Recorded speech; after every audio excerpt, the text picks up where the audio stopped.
Hello friends, എല്ലാവർക്കും നമസ്കാരം. നിങ്ങളെവരും കാത്തിരിക്കുന്ന നമ്മുടെ നയനിയുടെയും ആദർശിന്റെയും ഇന്നത്തെ വിശേഷത്തിലേക്ക് എല്ലാ കൂട്ടുകാർക്കും സ്വാഗതം. എല്ലാവർക്കും നല്ലൊരു ദിവസം ആശംസിച്ചുകൊണ്ട് തന്നെ നമുക്ക് ഇന്നത്തെ സൂപ്പർ ഹിറ്റ് വിശേഷത്തിലേക്ക് കിടക്കാം. പിന്നെ എപ്പോഴും പറയുന്നവർ ആദ്യമായിട്ട് ആരെങ്കിലും കാണുന്നുള്ളതെന്ന് സബ്സ്ക്രൈബ് ചെയ്ത് വെച്ചോളൂ. നമ്മുടെ വീഡിയോ ഇഷ്ടപ്പെടുന്നവർ ഇപ്പൊ തന്നെ ഒരു ലൈക്കും കൂടി അടിച്ചിട്ട് വീഡിയോ കാണാൻ വേണ്ടി ശ്രമിക്കണം. അപ്പൊ നേരെ വിശേഷത്തിലേക്ക് തന്നെ കടക്കാല്ലേ. തുടങ്ങുമ്പോൾ തന്നെ കാണിക്കുന്നത് നമ്മുടെ ആദർശ് വീട് വിട്ടു പോയതിന്റെ വിഷമവും സങ്കടവും ഒക്കെയാണ് അനന്തപുരി തറവാട്ടിൽ മുഴുവനായിട്ടുള്ളത്. അതിനിടയ്ക്ക് നമ്മുടെ നയനയ്ക്ക് വയറുവേദന വരുന്നൊന്നും ആരും കാണുന്നോ കേൾക്കുന്നോ ഒന്നും ഇല്ല കേട്ടോ. നയനയ്ക്കാണെങ്കിൽ വയറുവേദന വന്നിട്ട് നയന ഇങ്ങനെ കട്ടിലയിൽ ഇങ്ങനെ അമർന്ന് കിടക്കുകയാണ്. അപ്പൊ എന്തോ നമ്മുടെ ആദർശിന് ഒരു ചെറിയൊരു മാറ്റം. അപ്പൊ ആദർശ് ഇങ്ങനെ വെളിയിൽ പോകാൻ വേണ്ടി നിൽക്കുമ്പോൾ നയനയെ വിളിക്കണോ, അവൾ ഇവിടെ ഒറ്റയ്ക്കല്ലേ, അവള് വിളിച്ചോണ്ട് അങ്ങ് പോയാലോ? വേണ്ട, അവളെ ഈ സിറ്റുവേഷനിൽ കൊണ്ടുപോയി കഴിഞ്ഞാൽ എനിക്ക് നമ്മുടെ ആദർശിന് പ്രോപ്പറായിട്ട് നോക്കാനൊന്നും പറ്റത്തില്ല. അപ്പൊ അതുകൊണ്ട് വേണ്ടാന്ന് പറഞ്ഞിട്ട് നമ്മുടെ ആദർശം അങ്ങ് പോവുക. ഈ സമയത്താണെങ്കിൽ ദേവയാനി ഭയങ്കര കരച്ചിലെന്ന് പറഞ്ഞാൽ ഭയങ്കര കരച്ചില്ല. അങ്ങനെ മുത്തശ്ശിയുടെ അടുത്ത് പോയിട്ട് ദേവയാനി പറയും, എന്താ അമ്മ ഇവിടെ നടക്കുന്നത്? എന്തൊക്കെയാ ഞാൻ ഈ കാണേണ്ടി വരുന്നത്? ആദർശ് ഈ വീട്ടിൽ നിന്ന് പോകുക എന്നുള്ളത് അതൊന്നും എനിക്ക് സങ്കല്പിക്കാൻ പറ്റുന്ന കാര്യമില്ലായിരുന്നു. ഇതുവരെ ആദർശ് ഈ വീട്ടിൽ നിന്ന് മാറി നിന്നിട്ടുണ്ടോ? അവൻ ബിസിനസ് ടൂറിനൊക്കെ പോകും, ഓക്കെയാണ്. പക്ഷെ അവൻ വേറെ എന്തെങ്കിലും കാര്യത്തിന് ഇതുവരെ ഇവിടുന്ന് മാറി നിന്നിട്ടുണ്ടോ അമ്മ? ഇല്ലല്ലോ. മാത്രല്ല ഈ ഒരു സമയത്ത് നയന പ്രഗ്നന്റ് ആയിട്ടിരിക്കുക. അവൾക്ക് ഏറ്റവും കൂടുതൽ വേണ്ട സാന്നിധ്യം എന്ന് പറയുന്നത് അവളുടെ ഭർത്താവാണ്. അവളുടെ ഭർത്താവല്ലേ അവക്ക് വേണ്ടത്.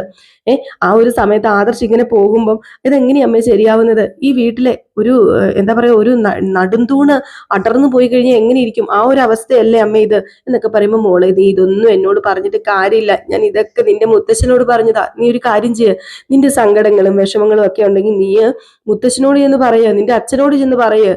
അല്ലാതെ ഇതിന് ഒരു പോംവഴി ഉണ്ടാവും എനിക്ക് തോന്നുന്നില്ല മോളെ. നീ എങ്കിലും പോയെന്ന് പറയും. ചിലപ്പോൾ നീ സംസാരിക്കുന്നത് കേട്ട് കഴിയുമ്പോഴത്തേക്കും എല്ലാം ഓക്കെ ആകുമായിരിക്കും എന്നാണ് നമ്മുടെ മുത്തശ്ശി പറയുന്നത്. അപ്പം ദേവയാനി പറയുന്നുണ്ട്, ഇനി എന്ത് അച്ഛനോട് പറയാനാ? അച്ഛനോട് എന്ത് പറയണം ഇനി? അച്ഛനെ ഏറ്റവും ഇഷ്ടപ്പെട്ട കൊച്ചുമോള് തന്നെയായിരുന്നു നമ്മുടെ നയന. അവളുടെ ഈ ഒരു അവസ്ഥയിൽ അച്ഛൻ ഇതെല്ലാം കണ്ടുകൊണ്ടും കേട്ടോണ്ടും നിൽക്കുമ്പോഴത്തേക്കും അത് എന്തിനാണെന്നും ഏതിനാണെന്നും എനിക്ക് മനസ്സിലാവുന്നില്ല. എല്ലാവർക്കും പണവും സ്വത്തും ഒക്കെയാണോ വലുത്, അതോ ജീവിതങ്ങളും ജീവനുകളും ആണോ വലുത്? എനിക്ക് തോന്നുന്നില്ല. ഇത് പണവും സ്വത്തും ഒക്കെ തന്നെയാ വലുതെന്നാണ് എനിക്ക് തോന്നുന്നത്. അയ്യോ മോളെ, നീ അങ്ങനെയൊന്നും പറയരുതെന്ന് പറയുമ്പോൾ നമ്മുടെ അജയൻ അങ്ങോട്ടേക്ക് വന്നു.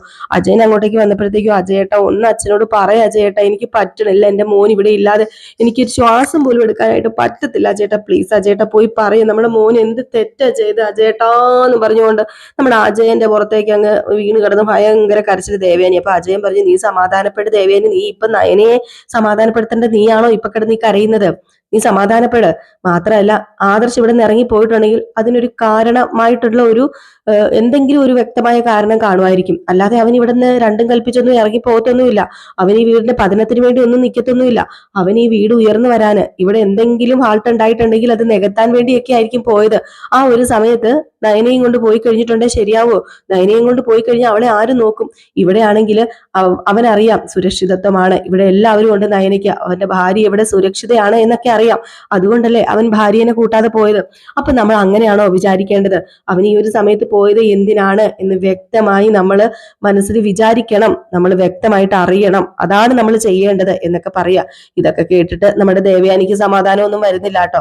നയനയാണെങ്കിൽ പരിഭവവും പരാതിയായിട്ട് തന്നെ നടക്കുകയാണ്. നയന് ചോദിക്കുന്നുണ്ട്, എന്തിനായിരുന്നു ആദർശേട്ടൻ എന്നോട് ഈ ഒരു ചതി എന്നോട് കാണിച്ചത്? ആദർശേട്ടൻ ഇത് കാണിച്ചത് ഇച്ചിരി വലിയ കടുങ്കയായി പോയില്ലേ എന്നൊക്കെ നമ്മുടെ നയന സ്വയം തന്നെ നമ്മുടെ നയനെ ഇങ്ങനെ പറഞ്ഞ് ഇങ്ങനെ എന്താ പറയാ, വല്ലാത്തൊരു സ്റ്റേജിലാണുള്ളത്. ഈ ഒരു സമയത്താണ് നമ്മുടെ നവ്യ വരുന്നതും അങ്ങോട്ട് തുടങ്ങുകയാണ്. നവ്യ, നിനക്ക് നാണമില്ലേ? അയാൾ പോയെന്ന് ഓർത്തോണ്ട് നീ എന്തിനാ സങ്കടപ്പെടുന്നത്? അയാൾ ഈ വീട്ടിലുള്ളതിനേക്കാൾ ഭേദം പോകുന്നല്ലേടി നല്ലത്. നാണമില്ലേ? അയാൾ എവിടെയെങ്കിലും പോയി മിക്കവാറും ഇനിയിപ്പോ അടുത്തൊരു ബന്ധവും കൂടെ പിടിച്ചോണ്ട് വരും.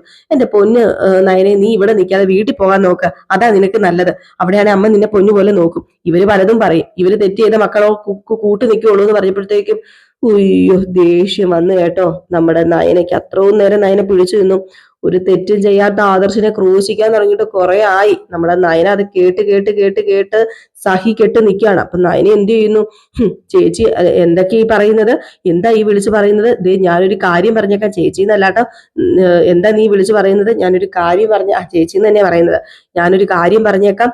ഞാനിവിടെ എന്തെങ്കിലുമൊക്കെ വിളിച്ചു പറഞ്ഞു കഴിഞ്ഞിട്ടുണ്ടെങ്കിൽ നിങ്ങളുടെയൊക്കെ ഉണ്ടാക്കി പിരിവെട്ടി ഇരിക്കത്തേ ഉള്ളൂ. ദേ ഇവിടെ സത്യസന്ധതയൊക്കെ ചമഞ്ഞു നടക്കുന്ന കുറെ എണ്ണങ്ങളൊക്കെ ഉണ്ടല്ലോ. ദേ ചേച്ചിക്ക് അറിയാമോ? ചേച്ചി ഇപ്പം തോളത്തെടുത്ത് തലയിലും കയറ്റി വെച്ചിട്ട് നടക്കുന്ന അഭി എന്ന് പറഞ്ഞത് പെട്ടെന്ന് അജയൻ ഇങ്ങോട്ട് വന്നിട്ട്, മോളെ നീ എന്തൊക്കെ ഈ വിളിച്ചു പറയുന്നതെന്ന് ചോദിച്ച് അതിൽ നിന്ന് മാറ്റുകയാണ്. അല്ലെങ്കിൽ ആ ഒരു സമയത്ത് ചിലപ്പം നമ്മുടെ നയനെ എല്ലാം പൊട്ടിത്തുറന്ന് എല്ലാം പറഞ്ഞേനെ. അപ്പൊ ഇത്രയും പറഞ്ഞു കഴിഞ്ഞപ്പോഴത്തേക്കും തന്നെ നമ്മുടെ നബി ഇങ്ങനെ നിൽക്കുവോ, എന്താ പറയാൻ വരുന്നതെന്ന് അറിയില്ലല്ലോ. അപ്പോഴത്തേക്കും നബി ചോദിച്ചു, എന്താ എന്താ എന്റെ ഭർത്താവിനെ കുറ്റം പറയുന്നത്, എന്താ എന്റെ ഭർത്താവിനെ കുറ്റം പറയുന്നതെന്നാ ചോദിച്ചത്. ദേ ഒരു കാര്യം ഞാൻ പറഞ്ഞേക്കാം, നിങ്ങളുടെ ഭർത്താവ് തെറ്റ് ചെയ്തിരിക്കുന്നത്, നിങ്ങളുടെ ഭർത്താവിനല്ലേ എല്ലാ തെറ്റും ചെയ്തിപ്പം നിങ്ങളുടെ ഭർത്താവ് വീട്ടിൽ ഇറങ്ങി പോയേക്കുന്നത് എന്റെ അഭികാരണം എന്ന് പറഞ്ഞു കഴിഞ്ഞിട്ടുണ്ടെങ്കിൽ അതൊന്നും കേട്ടോണ്ട് നിൽക്കാനുള്ള മാനസികാവസ്ഥ എനിക്കില്ല. അഭികാരണമൊന്നും അല്ല അതൊന്നും സംഭവിച്ചിരിക്കുന്നത്, എല്ലാം അഭിയുടെ തലയിലേക്ക് കൊണ്ടുവയ്ക്കും. അഭി ആരാ, ചെണ്ടയോ മുതലവോ, പോകുന്നവർക്കും വരുന്നവർക്കും കയറി കൊട്ടാനായിട്ട്, അതിന് ഞാൻ സമ്മതിക്കത്തില്ല. ആദ്യം നിങ്ങളുടെ ഭർത്താവിനെ നേരെയാക്കുക എന്നൊക്കെ പറഞ്ഞിട്ട് ദേഷ്യം വന്ന് നമ്മുടെ നവ്യ അങ്ങ് പോയി കഴിഞ്ഞപ്പോഴത്തേക്കും നയനി ഇങ്ങനെ നിന്ന് കരയാണ്.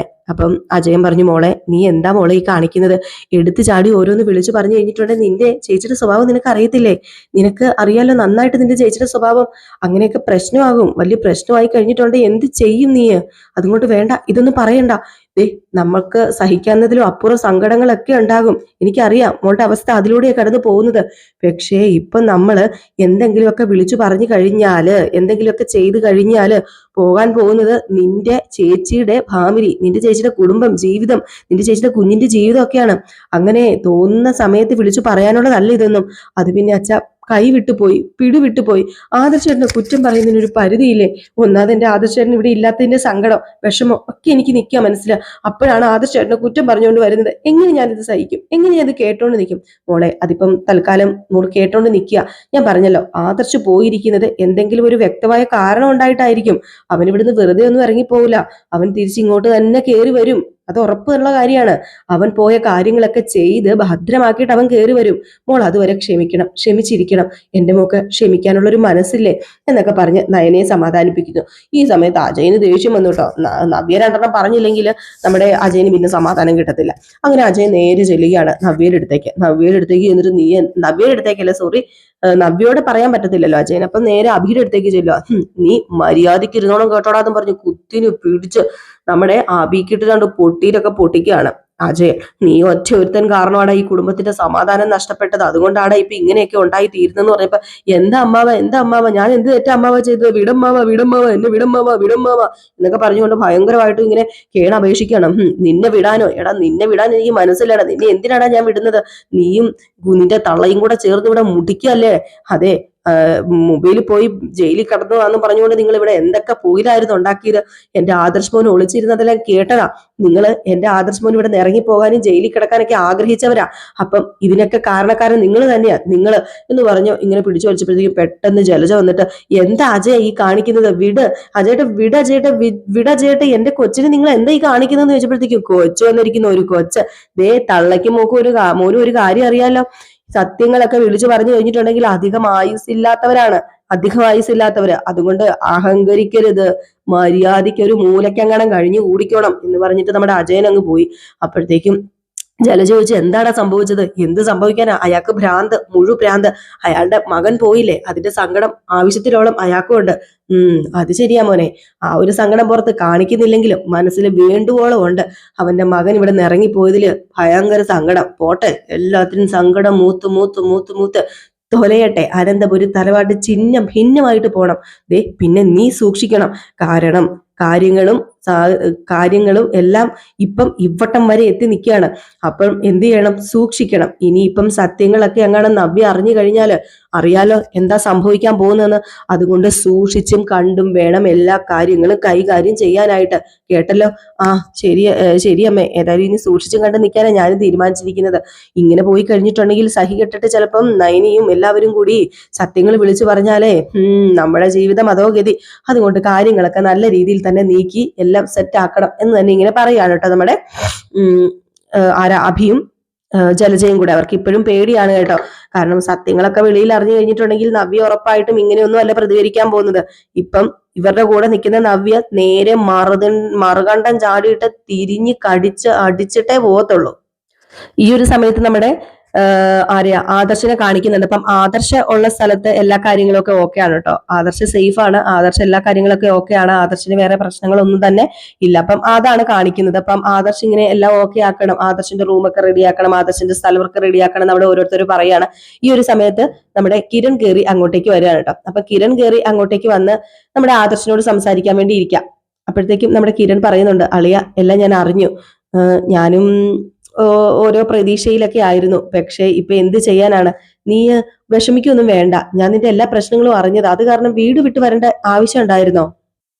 ബിസിനസ്സിൽ ഉയർച്ചയും താഴ്ചയൊക്കെ ഉണ്ടാകും, പക്ഷെ നിങ്ങൾക്ക് ഇത് ആദ്യത്തെ ആ ഒരു ഇതായതുകൊണ്ടാണ് ഇങ്ങനെ ഒരു ഷോക്ക് വന്നത്. അതിന് നീ വീട് വിട്ടു പോകേണ്ട കാര്യം ഉണ്ടായിരുന്നോ? അത് പിന്നെ ഞാൻ വീട് വിട്ടു വന്ന കാര്യം എന്തിനാണെന്ന് ദൈനയോട് പറഞ്ഞിട്ടുണ്ട്. അതിനെക്കുറിച്ച് വിശദമായിട്ട് സംസാരിക്കാനാണ് ഞാൻ നിന്നോട് വരാനായിട്ട് പറഞ്ഞത്. ആരോ ഒരാള് ഞങ്ങളെ തകർക്കാനായിട്ട് നോക്കുന്നുണ്ട്. അത് ആരാണെന്ന് മുത്തശ്ശിന് പോലും മനസ്സിലാക്കാൻ ഇതുവരെ പറ്റിയിട്ടില്ല. കിരണേ, എന്താണ് ഞാൻ ചെയ്യേണ്ടത്? എനിക്ക് ഇതുവരെ കഴിഞ്ഞിട്ടില്ല. പക്ഷേ ആരോ ഒരാളുണ്ട്. മുത്തശ്ശൻ വളരെ മുൻപൊരു സൂചന തന്നതായിരുന്നു. ഞാനിടയ്ക്ക് ജയനങ്കിളിനെ വിളിച്ചിരുന്നു. ജയനങ്കിളും ഇതേ അഭിപ്രായം തന്നെയാ എന്നോട് പറഞ്ഞത്. ആദർശ്, എടാ, ഒരു സമയത്ത് ഞങ്ങൾക്ക് ചുറ്റുമായിരുന്നു ശത്രുക്കൾ വലയം ചെയ്തു നിന്നത്. ഇപ്പം അങ്ങനെ ഒരു സംഭവം എന്റെ ഒരു കുടുംബത്തിന് ഉണ്ടാകാറില്ല. പക്ഷെ നിന്റെ കുടുംബത്തിൽ ഇപ്പൊ അങ്ങനെ ഒരു സംഭവം ഉണ്ടാകാൻ പോവാണ്, ഉണ്ടായിരിക്കുകയാണ്.